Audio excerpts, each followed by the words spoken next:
አደይ በድንጋጤ ልቧ ተሰበረ። ባርኮትና ዴቭ ደግሞ ጓዛቸውን ጠቅለው አደይ ወደምትገኝበት ቦታ ገጠር እናቷ ቤት ገቡ። አደይ ደግሞ በርቀት ዴቭና ባርኮቴን ስታያቸው በድንጋጤ የምትወስነው ውሳኔ ግራ ጋብቷታል። አደይ ከፍቅር እና ከቤዛ እንዲሁም ደግሞ የሰው ቤት ምርር ብሏት አባቷ ደግሞ ከተማ አዲስ አበባ ገብተው እየፈለጓት በነበረ ጊዜ አደይ ወደ እናቷ ዘንድ አምልጣ ራሷን ለማረጋጋትና ከገባችበት ችግር መፍትሄ ለመፈለግ ነበር የሄደችው። አደይን ግን ባርኮትና ዴቭ ፈጽሞ ሊተዋት አልቻሉም። ሁለታቸውም እየተፎካከሩና እየተጣሉ ነበር አደይ እናት ቤት ድረስ የደረሱት። ባርኮት አደይን እኔ ነኝ የማገባት፣ ቤዛ ለኔ ልትሆን አትችልም ፈጽሞ። አሁን ደግሞ እማዬ መታለች፣ እማዬ እንደምትፈልጋትና እማዬ ይዘሃትና ብላኝ ብዬ አደይን ከክፍለ ሀገር መልሼ ወደኛ ቤት አስገባታለሁ እያለ ዴቭ ላይ ይፎክራል። ዴቭ ደግሞ ለረጅም ጊዜ ስጠብቃትና ከፍቅርና ከቤዛ ተንኮል ስከላከልላት የቆየሁኝ ምርጥ አፍቃሪዋ ነኝ። አንተ እኮ አደይን በአጋጣሚ እንደምታፈቅራት ጠይቀሃት ፍቅሯን ሳትመልስላት ትታህ ወደ ቤዛ ሂደህ ነበረ። እኔ ግን ፍቅርን እንደማልፈልጋትና እንደማልወዳት በተደጋጋሚ እየነገርኩኝ አደይ አሁን እባክህ ዴቭ ተወኝ፣ ጊዜው አይደለም። እኔ ከተማ የመጣሁት እናቴንና ታማሚ እህቴን ለማሳከም ነው፣ ሰርቼ ለመለወጥ ነው ደፋ ቀና የምለው እንጂ እርቦይ ጠምቶኝ አይደለም። እንዴት አይነት ጥሩና ደግ እናት አለችኝ እያለች ከራሷ ጋር ብዙ ጊዜ በመማጎት ነበረ። ባርኮትና ዴቭ እንግዲህ እየተፎካከሩ ሻንጣቸውን ልብሳቸው ውስጥ አስገብተው ጉዟቸውን አደይ ወደምትገኝበት ቦታ ላይ ደረሱ። አደይ ደግሞ ግቢውን ገና በርቀት ስታያቸው ዴቭና ባርኮት ጓዛቸውን ይዘው እሳት ጎርሰው ስታያቸው በድንጋጤ ፈዝዝ ብላለች። የአደይ እናት አደይ ወደ ክፍለ ሀገር በመግባቷ እጅግ በጣም ደስ ብሏታል። ግን የአደይ አባት አደይ ትዳር ሳትፈልግ ለብዙ ሰው እንደሚድራትና ለብዙ ነገር እንደሚያደርጋት እሷን ፍለጋ ወደ ከተማ መግባቱ ግልጽ ነው። የአደይ እናት ደግሞ እንኳንም መጣሽ ልጄ፣ አባትሽ አንቺን ከተማ አቶሽ ወደ ገጠር ሲመልስ አንቺ ደግሞ ተመልሰሽ ወደ ከተማ ትሄጃለሽ። እዚህ መሆንሽ ላንቺ ሰላም አይሰጥሽም፣ አባትሽ ይገልብኛል እያለች እናቷም ለአደይ መናገር ጀመረች። አደይም ደግሞ እመይ ተይኝን፣ አሁን ያለሁበት ጊዜ በጣም ከባድ ነው። አባቴም ቢሆን በቃ ከቀን ከቀን የማይሻሻል ነገር ነው። እኔ እኮ በአሁን ሰዓት ትዳር ስለማልፈልግ ነው። ብርሃኔ ተምራ ትልቅ ደረጃ ላይ ስትደርስ አንቺ ደግሞ ተለውጠሽልኝ እርፍ የምትይበትን ጊዜ ካመቻቸው በኋላ ነው ወደ ትዳር የምገባው ብላ አለች። የአደይ እናትም ደግሞ እኔ በጣም ደህና ነኝ፣ እህትሽም ብርሃንም አሳክመሻታል፣ አሁን በጊዜ የራስሽን ህይወት መምራት አለብሽ ልጄ እያሉ እየመከሯት ይገኛሉ ማለት ነው።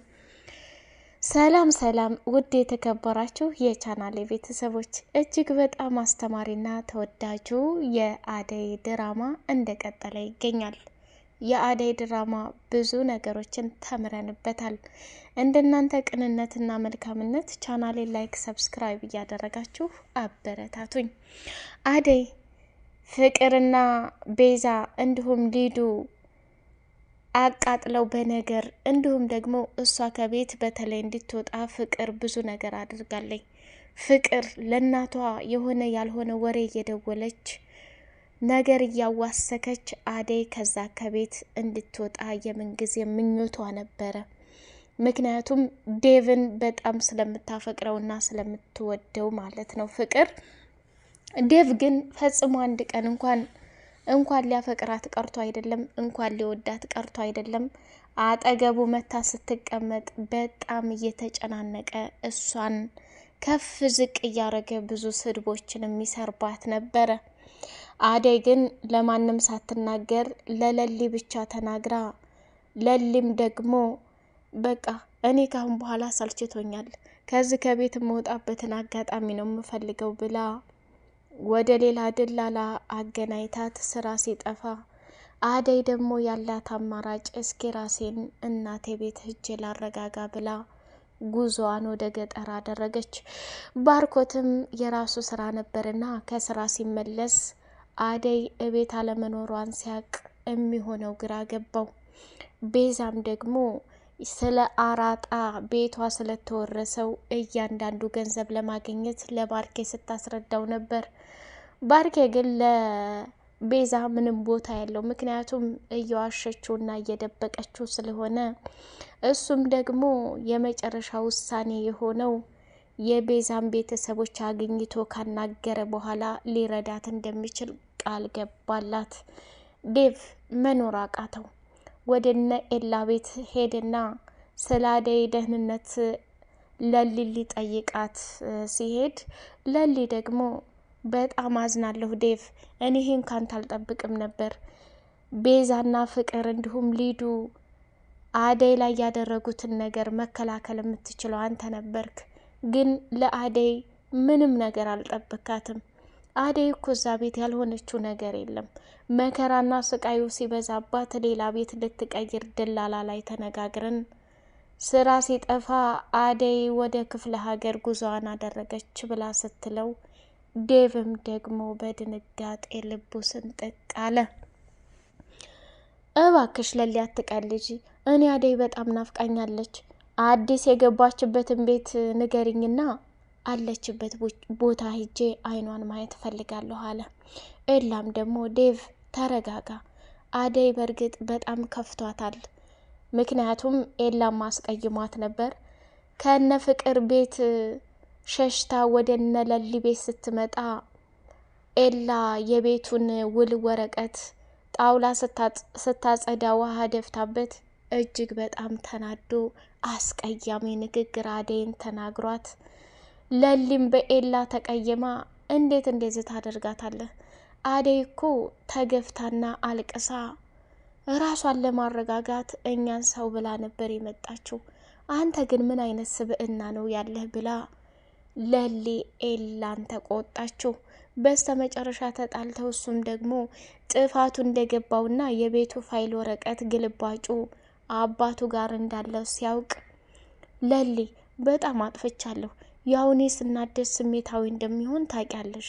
አደይ ግን ይህንን ባህሪዬን አታውቅም። አንቺ ብዙ ነገር ታውቂያለሽ። አንቺ ይቅርታ እንድትይኝ ይፈልጋለሁ። አደይንም ደግሞ የጎደላትን ነገር ልንሞላላት ይገባል ብሎ ከለሊና ኤላ ታረቁ። ዴቭ በስተመጨረሻ አደይ ገጠር መግባቷን ከሊሊ አንደበት ሲሰማ በቃ እዚህ መቀመጥ የለብኝም፣ ወደ አደይ ዘንድ ሄዳለሁኝ፣ ገጠር ሄደችበት ቦታ ሄዳለሁ ብሎ ሲላቸው ኤላና ሊሊ አረ ምን ሆነህ ነው ዴቭ? እስኪ ተረጋጋ። ይቺ ልጅ እኮ የሸሸችው ከአባቷ ሽሽት ነው። አሁን አንተ እዛ ሄደ ምንድን ነው የምታረገው? ተረጋጋና አደይ የገባችበትን ነገር አስተካክለን ወደ ከተማ እንድትመጣ ማድረግ ነው ያለብን ብሎ ኤላ ሀሳብ ሰጠው። እሱም ትክክል ነህ፣ ለካ አባቷም እያሰቃያት ነው ያለው። በቃ አሁን ወደ ቤት ልሄድና ራሴን ላረጋጋ ብሎ አለ። ዴቭም ቤዛና ፍቅር አሉበት ቤት ተመልሶ ሲመጣ ፍቅርና ቤዛ ተጣልተው እየተጨቃጨቁ አንቺ ነሽ ከባርኮት ጋር አደይ ተኝታለች ብለሽ ዴቭ እንደዚህ እንዲሆን ያደረግሽው እየተባባሉ የዘወትር ጭቅጭቃቸውን ቀጥለዋል። አደይም ደግሞ ይህን ሁሉ ላለማየት ሀገሩን ለቃ ሄዳላችኋለች። እንግዲህ ሊዱ ተነሳችና ይበቃችኋል፣ ወንድሜን አጨቅጭቁት። ቆይ ምን ይሆንላችሁ? እናንተ አርፋችሁ አትቀመጡም እንዴ? ፍቅር አንቺስ ቢሆን አይፈልግሽም። አይወድሽም፣ ከወንድሜ ላይ ለምን ሙጫ ትሆኛለሽ ብላ አለቻት። ቤዛም ደግሞ እኮ ምን ትመስላለች ይቺ ሳትወደጅና ሳትፈቀሪ አለሁ ስትይ አይደብርሽም ወይ አለቻት። ፍቅርም ደግሞ ጠብቂ፣ ይሄን 3 ቀን ነው እንጂ ማየ ትመጣለች፣ ሁላችሁንም ምንቅርቅር አድርጋ ታስወጣልኛለች። ስለዚህ እኔና ዴቭ ብቻ እንቀራለን ብላ አለች። ሊዱ እዛ ቤት ያለው ነገር የፍቅር ተንኮልና የቤዛ ተንከሲስ ስራ እጅግ በጣም መረር ብሏት ወደ እናትና አባቷ ዘንድ መሄድ ትፈልጋለች። ዴቭን በቃ ሁሉንም እርግፍ አድርገን እናትና አባታችን ጋር እንሄድ እያለች ስትለምነው፣ እሱም ደግሞ እኔ መሄድ አልፈልግም ሊዱ፣ መሄድ የምፈልገው ወደ አደይ ነው። አደይን መፈለግ አለብኝ። ያለ አደይ እኔ ሰላም መኖር አልችልም። ያለ እሷ ህይወቴ ባዶ ነው፣ ምንም አያምርብኝም እያለ ለሊዱ ነገራት። ሊዱም ደግሞ እንዴ ቆይ አደይ ስትሄድ ያንተንም ማሰቢያን ነው እንዴ ዴቪዛ የሄደችው? አረ ምን ሆነሃል? ማሚና ዳዴ ይሄን ነገር ሲሰሙ ምን እንደሚሉ አስበኸዋል ወይ አለችው። እሱም ደግሞ ሊዱ አሁን ይሄ የኔ ጉዳይ አይደለም፣ የኔ ጉዳይ አደይ ያለችበት ቦታ ላይ ለችግሯ መድረስ ነው እያለ አለ። ሊዱም ደግሞ ኡፍ እኔስ እንደው ዳይና አየሁኝ፣ እዚህም ሲሆን በነገር ተቃጠልኩ፣ ምንም ደስ የሚል ነገር የለም። እናትና አባቴ ጋር ብሄር ደግሞ ያለ ዴቭ ፈጽሞ ይደብረኛል፣ ብቻ መሄድ አልፈልግም እያለች የሊዱ ውሳኔ በጣም ግራ ገብቷታል ማለት ነው። ቤዛና ፍቅር ደግሞ እየተፎካከሩና እየተጨቃጨቁ ይገኛሉ።